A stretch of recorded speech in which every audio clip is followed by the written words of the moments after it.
itu unsur transisi. Unsur transisi merupakan unsur yang terletak pada blok dalam sistem periodik unsur. Di alam, unsur-unsur transisi periode 4 terdapat dalam bentuk senyawa atau mineral. Dalam subbab pertama, kita akan membahas tentang kelimpahan unsur-unsur transisi periode keempat. Unsur-unsur transisi periode keempat di alam sebagian besar ditemukan dalam bentuk senyawa oksida dan sulfida. Hal itu terjadi karena unsur-unsur transisi periode keempat sangat mudah teroksidasi dan mempunyai afinitas yang cukup besar terhadap logam dan tersebar di dalam kerak bumi. Selain itu, oksigen dan belerang termasuk unsur yang sangat reaktif terhadap logam dan tersebar di kerak bumi. Sifat logam. Semua unsur transisi mempunyai sifat logam. Adanya ikatan logam ini mengakibatkan titik leleh, titik didih, dan densitas unsur transisi cukup besar, sehingga bersifat keras dan kuat. Bilangan oksidasi unsur transisi mempunyai beberapa bilangan oksidasi. Bilangan oksidasi maksimum yang mencapai suatu unsur transisi menyatakan jumlah elektron pada subklit 3D dan 4S. Selanjutnya, senyawa berwarna. Senyawa berwarna ini yang dibentuk dari ion-ion logam transisi sebagian besar berwarna. Misalnya ion Mn2+ berwarna merah muda, ion Fe2+ berwarna hijau, dan ion Ti2+ berwarna ungu. Selanjutnya, sifat magnetik.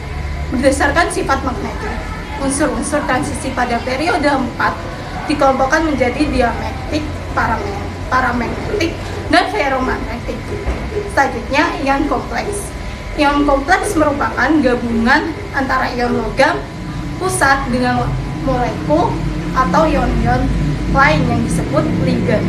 Ligan dapat berupa molekul netral maupun molekul yang bermuatan negatif, anion.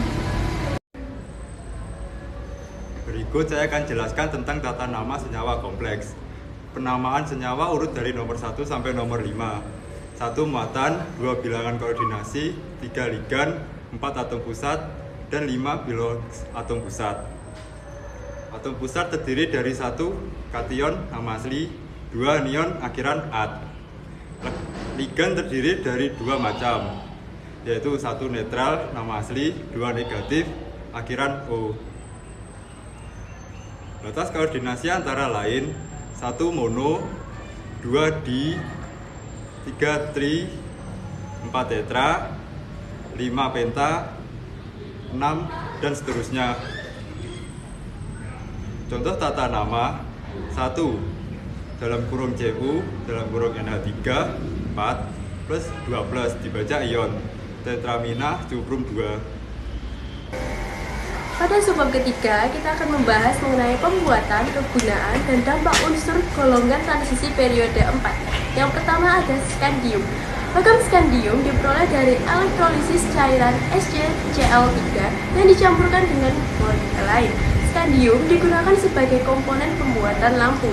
Jika terhirup dapat memicu penyakit organ inti dan juga kerusakan pembuluh sel. Yang kedua ada vanadium. Ferrovanadium dihasilkan dari reduksi P2O5 dengan campuran silikon dan besi. Ferrovanadium banyak digunakan dalam pembuatan peralatan teknik yang tahan getaran.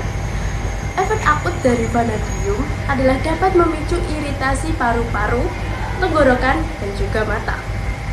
Yang ketiga ada titanium. Titanium banyak digunakan dalam industri pesawat terbang, mesin turbin, dan juga dalam peralatan kelautan. Logam titanium diperoleh dengan jalan mengalirkan gas klorin pada TiO2. Jika terhirup, dapat menyebabkan sesak, nyeri dada, dan batuk, bahkan hingga iritasi kulit. Yang terakhir, kromium. Logam kromium dibuat menurut proses Goldschmidt dengan jalan mereduksi Cr2O3 dengan logam aluminium. Logam kromium banyak digunakan untuk melapisi logam lainnya agar tahan karat. Kromium dapat menyebabkan mimisan, ruam kulit, dan gangguan paru-paru. Melanjutkan dari sebelumnya, pembuatan ferromangan dilakukan dengan mereduksi MnO2 dengan campuran besi oksida, dan karbon.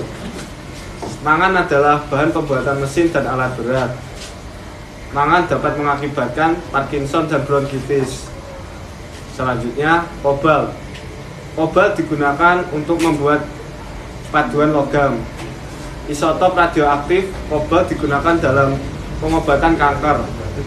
Radiasi isotop kobalt dapat memicu kemandulan, rambut rontok, dan pendarahan. Dan selanjutnya, besi. Prinsip pembuatan besi adalah dengan mereduksi oksida besi menggunakan gas. Dan selanjutnya adalah karbon monoksida.